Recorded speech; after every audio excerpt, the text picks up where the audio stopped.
As management education faces the challenge of staying relevant amid rapid economic and technological shifts, institutions are being asked to redefine their role in shaping future leaders.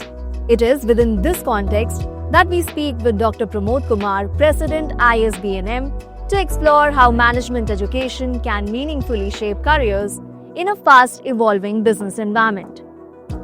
Hello, sir. Good to see you. Hi, how are you? I am fine. How are you? Good to see you. Let's get started with the interview. Sure. So, students today aren't just choosing B schools, but meaningful career-defining path. How are you facilitating that? ISBM ever since 2000. We had a very clear understanding about every student that we take should get into a job and should get into a meaningful career.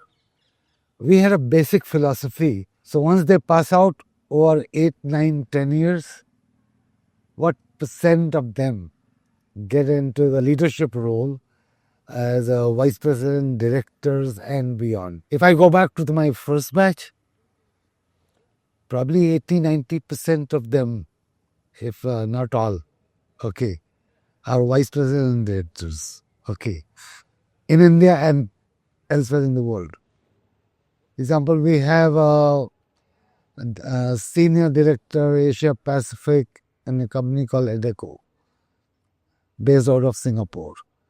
Another one who is a director Asia Pacific Volvo, based out of Singapore. And likewise, we have some of them into marketing and brand management. And we have our students working in 46 different countries, with a large number of them in North America, like US, Canada, then fairly large number in Europe, different parts of Europe. You'll find them with companies like Mercedes-Benz and all the likes of that. I mean, they've done very good. So that has always been our focus.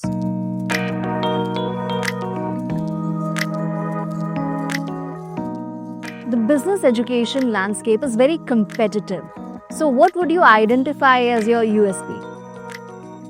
Our biggest USP is the students. Students, yes. Okay. And our commitment to the students. Once you are in ISB&M, International School of Business and Media, you will get out of the campus with a job.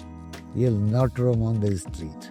And you'll join a good company which helps you build a career. So that's our first big USP. Second USP is our understanding of executive capability. So you see, in the classroom they study some marketing, they study some finance, they study some supply chain or HR, they study some theories, maybe they also study case studies, they also go through some simulated exercises and all that. But that's not enough. You know, one of the questions which is frequently raised these days is employability of its students. And my big question is always this, that if their employability is questionable, then as a professional institution, what have we been doing for 2 years? And if we have been doing something focused on performance and delivery, then why should employability be an issue at all? Okay. So for us and our students, employability is a non-issue. In fact, several of our recruiters will talk big about our students. I mean, we recently had the Hewlett-Packard recruiting on the campus. Country head sales was here for recruitment. And they've been recruiting for several years. So I was asking them, so how are these guys doing? He says they are among the best performing fellows in the company. And that's why we like to come again and again. And they pick them up with a good big salary. I mean, fixed salary up to 10 lakhs, plus joining bonus of 1 lakh, plus variable pay. You all put together 17, 18 lakhs salary. Okay. So, our recruiters would always say that they don't know. That's our big USP, that we work with students. Once we take them in, then we work with them. Okay. They must learn how to think a job. They must learn how to visualize a job. They must learn variations across industry. They must learn the execution and issues in execution. And most importantly, the personal resilience. The personal resilience to navigate through a large variety of scenarios and succeed in it. That attitude is built. That persona, that approach to life, that is built. So that is our biggest USP. So that adaptability, but how can that be taught? A lot of it is innate. Okay. Very good question. We admit some in different disciplines, different programs, different specialization. 360 students. So for us, they come from 360 different homes. You are not your degree. Yeah. You are much more than your degree. We have a very robust 6 days orientation program. Okay. Fundamentally, the 6-day orientation program is survive or go. So in these 6 days, we have a series of things planned for them. Their schedule will start at 9 in the morning. They are supposed to report by 8:30. Okay. So by 8:30, they should be in the auditorium. If it is 8:31, you are disallowed the entry. And so you must learn how to be on time. Second thing is, they have a very strict schedule. So begins at that time, ends at 11:30 in the night. So for the first 6 days, they have almost 15 hours a day schedule. Of course, they have a break. The entire process is planned to get them to cope with it. So how to get them to sit and focus? On day 1, they do have challenge. Day 2 onwards, they start coping with it. We have our library accessible to 24/7. So there in the reading hall of the library, there are 6-7 of them together working on a project. Now that habit they learn. The habit to complete an assignment, work longer, stretch themselves, push themselves harder. In this orientation program, they will meet at least 25-26 vice president directors from industry, across industry. The variety of industry who will be talking to them and talk to them about life in industry, talk to them how to handle yourself, your learning professionally for you to be more productive in industry. So that's on its own a focus. Then there's also a focus about how do you learn in MBA program. So learning to learn. And there are a series of workshops on learning to learn. Okay. And then several workshops on social and cultural integration, gender integration, promote friendships. That's a very robust program. And from there itself, they take off their expectations, their approach to life, their approach to doing things, that all changes. Important thing is that it takes a lot of commitment from you as an institution to be able to do that for them. Robust indeed. Yeah. So strong academic framework is one part of the experience. How does the campus life complement that? There are certain things that they must learn. One of them is a very active approach to life. Okay. Now, second thing that they must learn is be part of diversity. And third part of it is a friendly approach. You see, as a executive, I would always deal with the strangers. So we trigger a lot of activities, a lot of actions. For example, we have a very, very liberal campus. So we say to them that, look, do whatever you think you want to do. Okay. Take responsibility for it. So they engage into a large variety of activities. They right from seminars, conferences to social activity to get-togethers to, hostel life is very, very vibrant. For example, they do some cultural events. Well, like one of the events which is very, very popular is Crescendo. Now the budget for that event is as high as 35-40 lakhs. Now that's not financed entirely by the institution. So they work on it. They want they work on the sponsorships of the events. They work on participation of institutions and colleges in the events. They get some performing stars to come and perform. So they make those decisions there. They do price negotiation with them. They do schedule negotiation with them and all kinds of challenges that they deal with. And they need to learn how to fit into their budget. Okay. So a series of experiences like that. So there is a team called the Lifestyle Development Cell.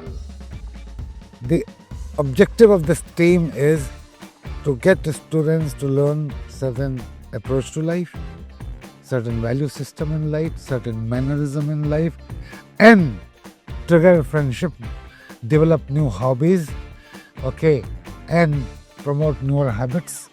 Okay, a lot of use of technology. And ISBM almost other than finance and accounts where students are not involved, almost every activity students are involved, including in academic system. We have 16 clubs. Each of the clubs would do a variety of things. Let's say, for example, you have a marketing club, which would do a series, lecture series or a workshop series on changing markets or a very specific part of the market, invite some industry guys to talk about it. Okay. Likewise, we also have a club called Digital Marketing Club. Okay. So they do a lot of work on digital marketing. Okay. In fact, they run digital campaigns for ISB. Okay. So almost every area there is a club. There is a human resources club. There is a finance club. So subject and domain-based clubs, social events. So we fundamentally look at it as a total transformation. Get out of home, create a life of your own. Okay, is the approach. Rediscover yourself, redefine your value system, and get focused on your professional objectives. This is how we work.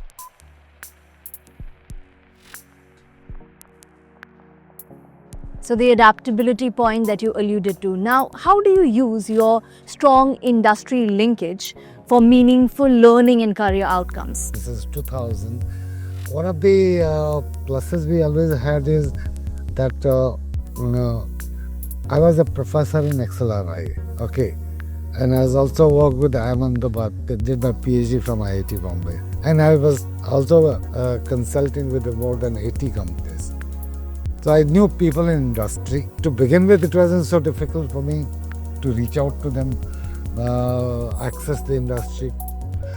Ever since then, over the years, where we talk today, we have more than 10,000 alumni into leadership roles, and so we'll have more than 2,500 vice presidents, associate vice presidents, vice presidents, directors, associate directors. Across industry, we don't limit it to alumni. We do connect with them in a variety of ways through projects, assignments, and other methods, inviting them to the campus for the guest lecture and workshops and so on. So we do have a sizable reach to industry. From your perspective, what qualities define an ideal ISB&M student? One, he has to be ambitious and wants to grow big. Very important. Two, should be ready to take responsibility. The third thing, they should be friendly, outgoing, ready to work with large variety of people. Okay. Fourth, contemporary in their knowledge and technology savvy. Commitment to what you do. Once you take up something, learn to enjoy doing it. At any given point in time, there will be a good colleague, there will be a good team member, and of course, a team leader. I mean, leadership is our biggest strength and was visible in their corporate performance. And I said to any industry, one of our in media, from media program is Executive Vice President with Lindras. So that's their ambitious and ready to move and responsible, very responsible. So, for an aspiring student, what promise do you make for them by the time they graduate? One, he'll get out of this campus with good learning, good peer group, friendly peer group, and a job. You'll not get out without a job. One. Second is, our learning is very robust. They will grow up to become a director or a vice president and so on. Okay. And in whatever they would want to do. For example, there are students who come from family businesses, go back to family business. And my observation is that they have diversified their dad's business, made it grow at a higher speed. And I know of guys who where the family businesses were 30-40 crores. Today they are over 600 crores. I know of guys who are first generation entrepreneurs and doing businesses worth over 500 crores. Okay. So, executive life, you succeed. Entrepreneurial life, you succeed. That's a promise that I would make to every student who comes to us. Your life will change. Your life will change. Your approach, perspective, economic well-being. In fact, I feel sometimes very proud of, if I look at 11,000 alumni of ISBM, it's my estimation that their personal worth would be in excess of, all of them put together will be in excess of 70,000 crores. That's ISBM's contribution to the country. I'll share with you an example of a girl who came from a very small town in UP called Sonbhadra. Okay. Passed out from here in 2006.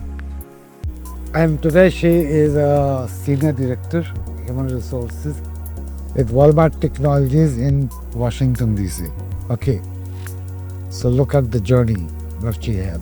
We are very supportive to students. So you feel good looking at this. So they all grow. That was a very enriching and refreshing conversation. Thank you so much for your time. You're most welcome, and it's a great pleasure to meet the India Today team here on the campus, and very happy to have you. Thank you, sir.